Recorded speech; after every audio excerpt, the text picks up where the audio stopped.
I love my India. I love my India. મને ભારત માટે બહુ પ્રેમ છે, હોવું જોઈએ. આ ધરતી પર મેં જન્મ લીધો છે. આ ધરતીનું અન્ન અને પાણી મારા શરીરની અંદર છે. આ મારું શરીર જે છે એ આ ધરતીના ઉપકારની છે. આ ધરતી મને સંસ્કાર આપ્યા છે, સભ્યતા આપી છે, જ્ઞાન આપ્યું છે, જીવન આપ્યું છે, પોષણ આપ્યું છે. હવે જો હું મારા દેશને એનો આભાર ન માનું, હું એનો પ્રેમ ન કરું, એ કેવી રીતે બની શકે મારા માટે? આ એક દેશને પ્રેમ કરવો એ મહત્વનું નથી. આ આપણે દેશ પ્રત્યે આપણો આભાર વ્યક્ત કરીએ છીએ. જ્યારે કોઈ ગીતની લીટી આવે છે ને, સબસે આગે હોંગે હમ હિન્દુસ્તાની, અરે વાહ વાહ, ચક દે ઇન્ડિયા બોલાય છે ને, ત્યારે હૃદય ધબકી ઉઠે છે. દરેક દેશ એની સભ્યતા અને એની સંસ્કૃતિથી મહાન છે. મારો દેશ મહાન છે. જ્યાં રામ અને કૃષ્ણ હોય, જ્યાં બુદ્ધ અને મહાવીર હોય, જ્યાં મીરા હોય, તુલસી હોય, નાનક હોય, કબીર હોય, આ દેશ મહાન છે. આ દેશ મહાન છે. આ દેશ પાસે રામકૃષ્ણ પરમહંસ છે, શંકરાચાર્ય છે, વિવેકાનંદ છે. આ દેશ મહાન છે.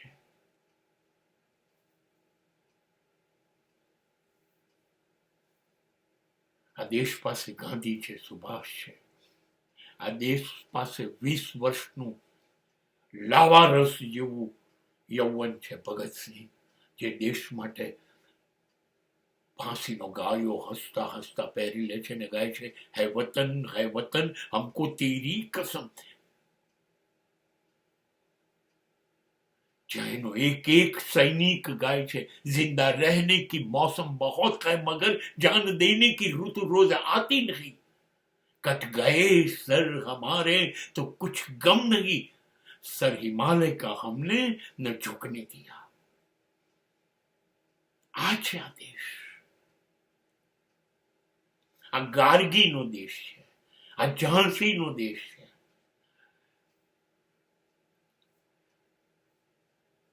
આ શિવાજીની માતા જીજીબાઈના હાલરડાનો દેશ છે. આ 200 કિલોનો ભાલો ઉચકીને ઘોડા ઉપર દોડીને લોકોને, મોગલોને ખતમ કરી નાખનાર રાણા પ્રતાપનો દેશ છે.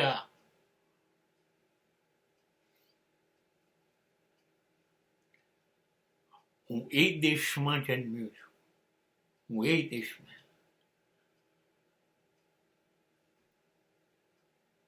हम उस देश के वासी हैं जिस देश में गंगा बहती है प्रीत जहां की रीत सदा, मैं गीत उसी के गाता हूं, मैं भारत का रहने वाला हूं, भारत की बात सुनाता हूं.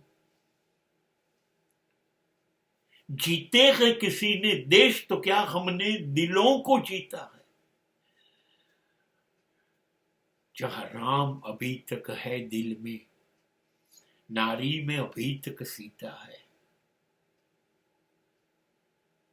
આ દેશનું સંતાન છું. આ દેશનું સંતાન છું. and I am proud of it. Proud છે મને. હા, જૂનાની ક્યાં હું વાત કરું છું. કોઈ પણ ક્ષેત્ર હોય,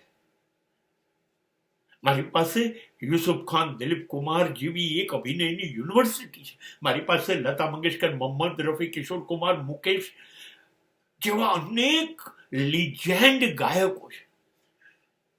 મારે ત્યાં રવિશંકર, ઉદયશંકર, સંગીત અને નૃત્યના જાંબાઝ માણસો છે. મારી પાસે નૌશાદ છે, મારી પાસે શંકર જયકિશન છે, મારી પાસે AR રહેમાન છે.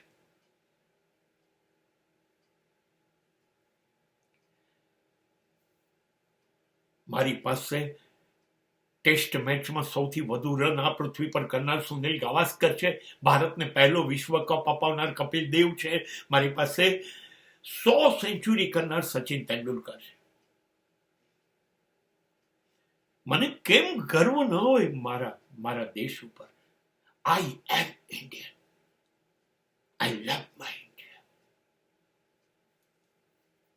અને આ દરેક પેઢીની નસમાં વહેતા લોહીમાં હશે ત્યાં સુધી ભારતની સંસ્કૃતિને આંચ આવે એવી કોઈ શક્યતા છે નહીં. કોઈ શક્યતા નથી. વિશ્વગુરુ બનીશું નહીં, અમે હતા.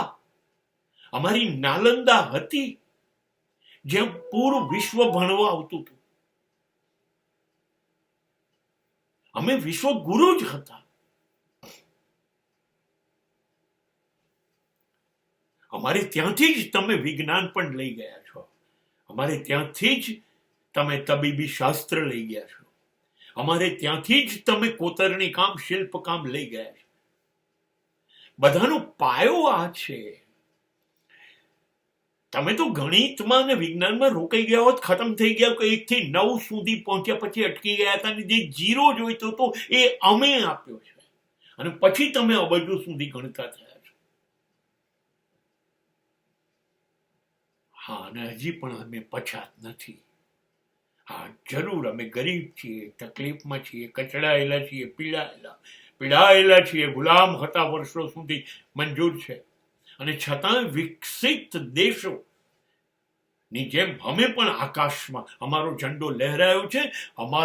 અમારી ઈસરોએ ચંદ્ર અને મંગળ પર ઉતરાણ કર્યું છે ને સૂર્ય માટેના પ્રયત્ન કરે છે. ને આજે પણ વિશ્વના સૌથી વધુ સેટેલાઇટ મૂકવાનો રેકોર્ડ ઈસરોનો છે.